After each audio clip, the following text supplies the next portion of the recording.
வணக்கம். இன்னைக்கு நம்ம சேனலில் ரொம்ப சுவையான கருப்பு சன்னா மசாலா. இந்த கருப்பு சன்னா மசாலா பூரி, சப்பாத்தி, புட்டு எல்லாத்துக்குமே ரொம்ப நல்ல சைட் டிஷ் ரெசிபியாக இருக்கும்.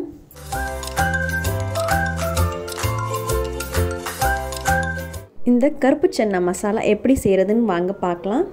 கருப்பு சன்னாவை 7 to 8 மணி நேரம் நல்லா ஊற வச்சுக்கலாம். ஊற வச்சதுக்கப்புறம் நம்ம இதை வேக வச்சுக்கணும். கொஞ்சமாக தேவையான அளவு உப்பு போட்டு வேக வச்சுக்கலாம்.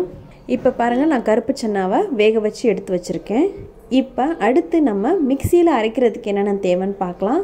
2 பெரிய வெங்காயம், 2 தக்காளி, 2 பல்லு பூண்டு, 1 இன்ச் அளவுக்கு இஞ்சி. இது எல்லாத்தையும் மிக்சியில் தண்ணி ஊற்றாமல் நல்லா நைஸாக அரைச்சிக்கோங்க. அடுத்து நம்ம வதக்கிறதுக்கு 2 பெரிய வெங்காயம் இது மாதிரி நீல வாக்கில் கட் பண்ணிக்கோங்க. இப்போ கடாய் சூடு பண்ணிவிட்டு தேவையான அளவு எண்ணெய் ஊற்றிட்டு ஜீரகம் 1/2 டீஸ்பூன் சேர்த்துக்கோங்க. இப்போ நம்ம கட் பண்ணி வச்சுருக்க வெங்காயத்தை போட்டு நல்லா வதக்கிக்கோங்க.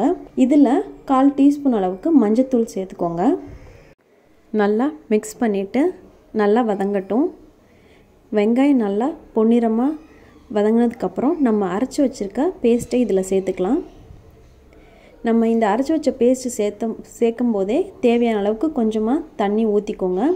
நம்ம இந்த மசாலா எந்த அளவுக்கு தண்ணி வேணுமோ அந்த கன்சிஸ்டன்சி அளவுக்கு தண்ணி இப்போயே சேர்த்துக்கோங்க. நல்லா கொதிக்க விடுங்க. இப்போ நம்ம காரத்துக்கு நான் 1/2 டீஸ்பூன் மிளகாத்தூள் சேர்த்துருக்கேன். இதோட தனியாத்தூள் 1 டீஸ்பூன் சேர்க்குறேன். அடுத்து இதில் கரம் மசாலா தூள் 1/2 டீஸ்பூன் அளவுக்கு சேர்த்துக்கோங்க. இப்போ நல்லா இதெல்லாம் சேர்த்ததுக்கப்புறம் மிக்ஸ் பண்ணதுக்கப்புறம் நம்ம வேக வச்சு எடுத்து வச்சுருக்கோம்ல கருப்பு சன்னா, அதை இதில் சேர்த்துக்கலாம். சேர்த்து நல்லா கொதிக்க விடுங்க. இப்போ இதில் தேவையான அளவுக்கு உப்பு சேர்த்துக்கோங்க. நம்ம வேக வைக்கும் போதே கருப்பு சன்னால உப்பு போட்டிருக்கோம், அதனால் தேவையான அளவுக்கு மட்டும் இதில் உப்பு சேர்த்துக்கலாம். இது நல்லா கொதிக்க விடுங்க. இந்த மசாலாவோட பச்சை வாசனை போற முடியும். நல்லா கொதிக்க விடுங்க. அவ்வளோதான். ரொம்ப சுவையான, ரொம்ப சிம்பிளாக செய்யக்கூடிய கருப்பு சன்னா மசாலா ரெடி ஆயிடுச்சு. இந்த கருப்பு சன்னா மசாலா பூரி, சப்பாத்தி, புட்டுக்கு கூட ரொம்ப நல்ல சைட் டிஷ் ரெசிபியாக இருக்கும்.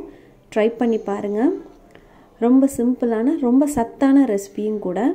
வீடியோ பார்த்ததுக்கு ரொம்ப நன்றி. இந்த ரெசிபியை ட்ரை பண்ணி பார்த்துட்டு பிடிச்சிருந்தால் லைக் பண்ணுங்கள், ஃப்ரெண்ட்ஸ்க்கு ஷேர் பண்ணுங்கள். நம்ம சேனலை இது முன்னாடி சப்ஸ்கிரைப் பண்ணாதவங்களா இருந்தால் சப்ஸ்கிரைப் பண்ணுங்கள். நன்றி.